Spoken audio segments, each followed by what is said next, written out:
everyone, it's time for another spooky video, and for tonight's spooky video we are going to be doing another creepy Christmas story. Now this one is more of just a story. It's not really like an urban legend or anything like that, but I still found it really creepy, so I thought that I would sit in front of our actual Christmas tree for this video because Christmas is a day or two away from the time that you're watching this, because you're probably seeing this on Saturday, and I believe that Sunday is actually Christmas Eve, so it's perfect timing. But yeah, this creepy Christmas story is called Christmas Decorations.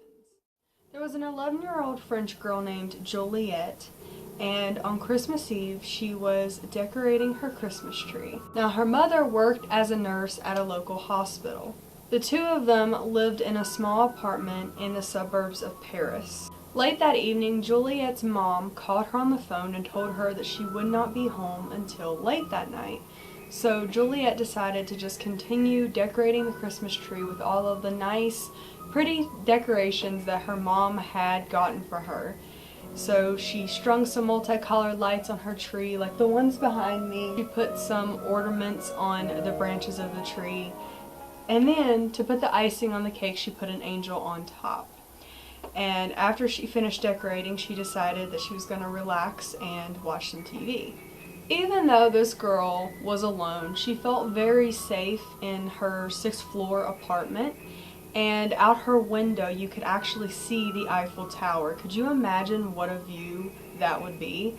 Could you imagine being all alone on Christmas Eve? Like, that would suck. Like, I'd love to be with my family on Christmas Eve, but, you know, it just shows that they care for other people enough to make sacrifices like that.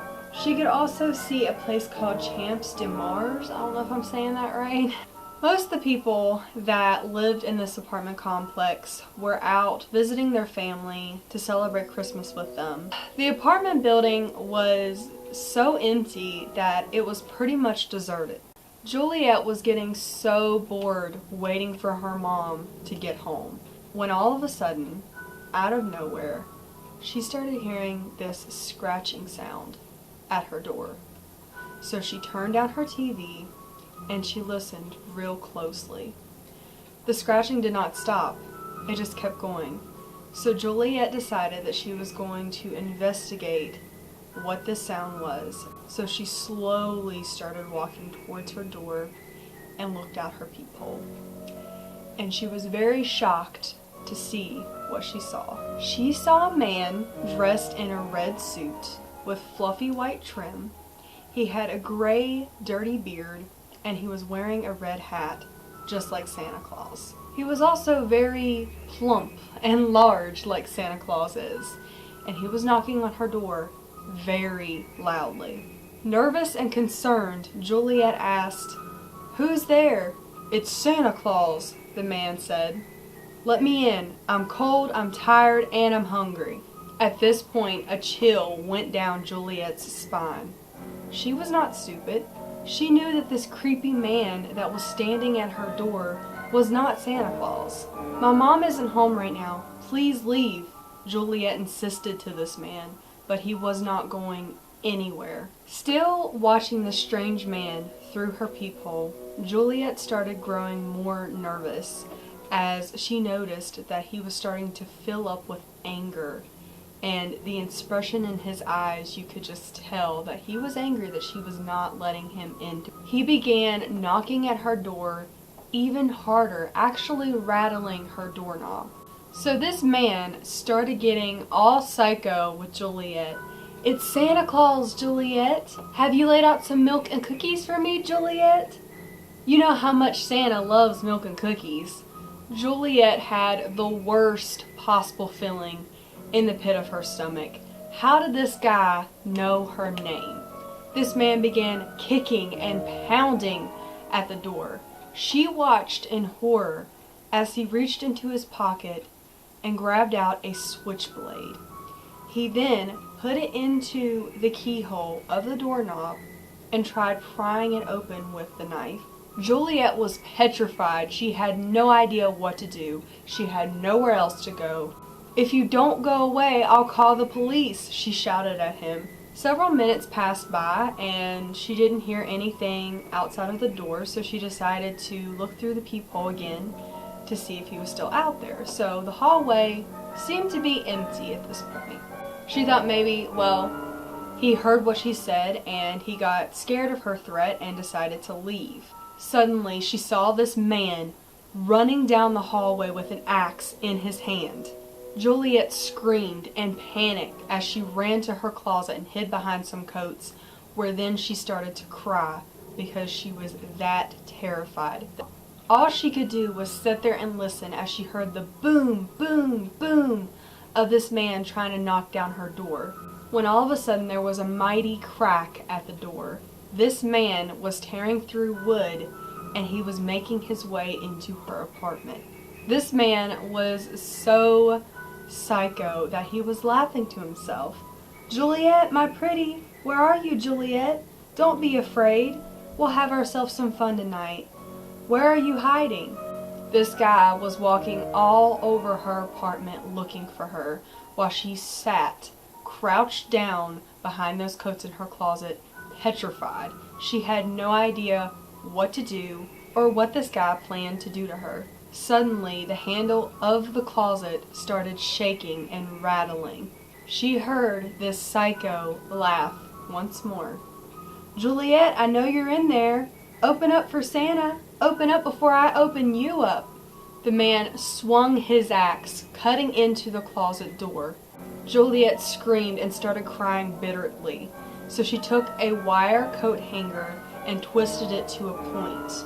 She waited as this man made his way inside this closet where she was at, her eyes wide open and her hands were trembling. There was another loud crash, and finally this man had made his way into the closet. He actually tore the door off its hinges and thrusted his head in there, started laughing, and was even drooling like a mad person as he grabbed for Juliet.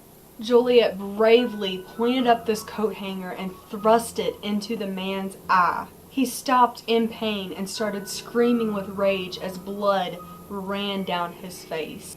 He ripped the wire out of his eye socket, then grabbed Juliet by her hair and pulled her out kicking and screaming from the closet. This man pushed her to the ground, held her tightly by her neck as blood was pouring out of his eye socket onto her face, and he had the most creepy grin swirl across his face as he leaned in closer to her ear and said, "Tonight you will be privileged, my lovely Juliet. I've got a list and I've checked it twice. I'm here to decide if you've been naughty or nice. You can scream and beg for your life, but naughty girls get the axe and nice girls get the knife." It was after midnight when Juliet's mother had finally returned home. When she seen that the door had been hacked to pieces, she immediately ran inside, looking everywhere for her daughter. When she looked around and she finally seen everything that had taken place on that night while she was working, she started screaming in horror. The Christmas tree was decorated with all of Juliet's insides, and her head was on the very top of the Christmas tree. This crazy man killed her and made her the Christmas decorations. So yeah, that was my little creepy Christmas story. I hope you guys enjoyed this video. If you did, give me a big ol' thumbs up. Subscribe to my channel if you have not already and become a morbid maniac. And leave me a comment and let me know what you think of this crazy story. Kind of actually makes me afraid to stay home alone, so it's kind of creepy to me. But yeah, let me know what you think, and remember that this is just a story. It's just for fun. It's not real. It's all made up, so keep that in mind. But yeah, I will see you guys in my next video. It's Santa Claus, the man. I can't do it. I'll leave that as a blooper. It's Santa Claus, the man. I can't do it.